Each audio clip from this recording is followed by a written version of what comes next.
مکہ پاک کی سرزمین ہے اور ورقہ بن نوفل جا رہے ہیں، گزر رہے ہیں۔ یہ ام المومنین سیدتنا خدیجۃ الکبریٰ سلام اللہ تعالی علیہا آپ کے چچا زاد بھائی ہیں یا ماموں زاد بھائی ہیں۔ تو دیکھا کہ امیہ بن خلف نے ایک سیاہ فام غلام کو زمین پر لٹایا ہے اور سخت قسم کے ظلم کر رہا ہے، اور اس کے باوجود ان کی زبان سے احد احد نکل رہا ہے، اللہ ایک ہے، اللہ ایک ہے۔ ورقہ بن نوفل نے کہا، امیہ تو جتنا مرضی ظلم کر لے، اس شخص کی جو حالت میں دیکھ رہا ہوں،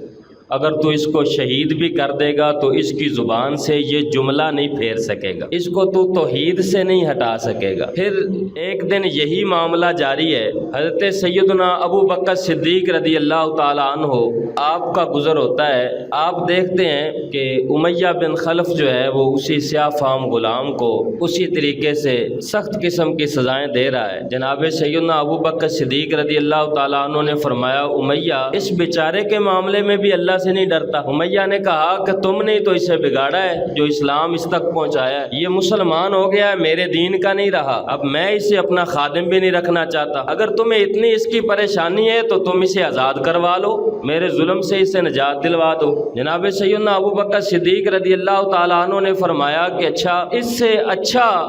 طاقتور مضبوط،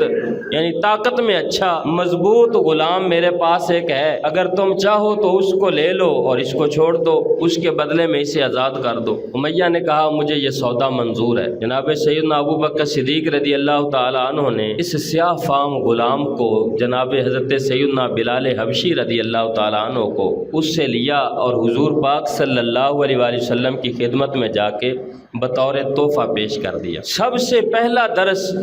جناب سیدنا بلال حبشی رضی اللہ تعالیٰ عنہ آپ کے اسلام میں داخل ہونے سے مسلمانوں کو یہ ملتا ہے کہ اسلام کتنا قیمتی ہے۔ یہ صحابہ کرام علیہم رضوان میں سے جناب بلال حبشی رضی اللہ تعالیٰ عنہ نے بھی ثابت فرمایا۔ صحابہ کرام علیہم رضوان کی سب کی عظیم شان ہے، سب اعلیٰ سے اعلیٰ ہیں، لیکن ہر کسی کی اپنی اپنی خصوصیات ہیں۔ ان میں سے ایک خاص مقام جناب سیدنا بلال حبشی رضی اللہ تعالیٰ عنہ کا بھی ہے، جنہوں نے اس واقعہ سے یہ ثابت فرمایا کہ ایمان اتنا قیمتی ہے جو چائے کی پیالی پر، روٹی کی ٹکڑے پر، گوشت کی ایک پلیٹ پر یا بریانی کی ایک پلیٹ پر سودا نہیں کیا جا سکتا۔ ایمان اتنا قیمتی ہے کہ جان بھی چلی جائے تو چلی جائے، پر ایمان کا سودا نہیں کیا جا سکتا۔ ایمان کا سودا تو جان کے بدلے بھی نہیں کیا جا سکتا۔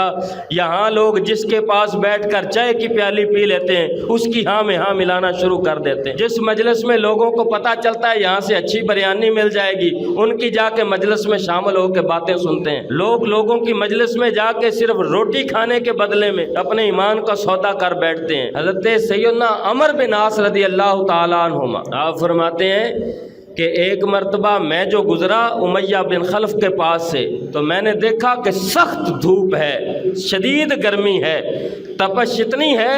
کہ جس ریت پر جناب بلال حبشی رضی اللہ تعالیٰ عنہ کو لٹایا گیا ہے، اس پر اگر گوشت کا کوئی ٹکڑا رکھ دیا جائے تو وہ بھی پک جائے۔ میں نے دیکھا کہ امیہ بن خلف نے جناب بلال حبشی رضی اللہ تعالیٰ عنہ کو اس تپتی ہوئی ریت پر لٹا رکھا ہے، حکم دیا ہے اپنے دوسرے خادموں کو کہ وہ ایک بڑا پتھر اٹھا کر لائیں، اس کو ان کی چھاتی پر رکھ دیا ہے اور ان پر سخت قسم کی سزائیں اس نے مسلط کر دی ہیں۔ لیکن جناب بلال حبشی رضی اللہ تعالیٰ عنہ کی زبان مبارک سے میں نے یہ جملہ سنا، خدا کی قسم، لات اور عزا،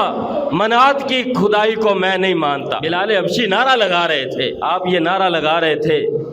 تو میں سن کر دیکھ کر اللہ کا شکر ادا کر رہا تھا، کتنی جرت اللہ نے اسلام کے اندر رکھی ہے۔ اور کبھی کبھی تو ظلم کی انتہا اس قدر ہو جاتی، آپ کے گلے میں رسی ڈال کے اس رسی کو غیر مسلم لڑکوں کے ہاتھوں میں پکڑا دیا جاتا، اور وہ جناب سیدنا بلال حبشی رضی اللہ تعالیٰ عنہ کو مکے کی گلیوں میں گھسیٹا کرتے تھے، آپ کے جسم مبارک پر خراشیں پڑ جاتی، خون بہنے لگتا، لیکن اس کے باوجود بھی آپ نے دین کا سودا نہیں کیا، آپ نے دین کا سودا نہیں کیا، اور کفار کے نرغے میں بھی آپ احد احد کی صدائیں بلند فرمایا کرتے تھے۔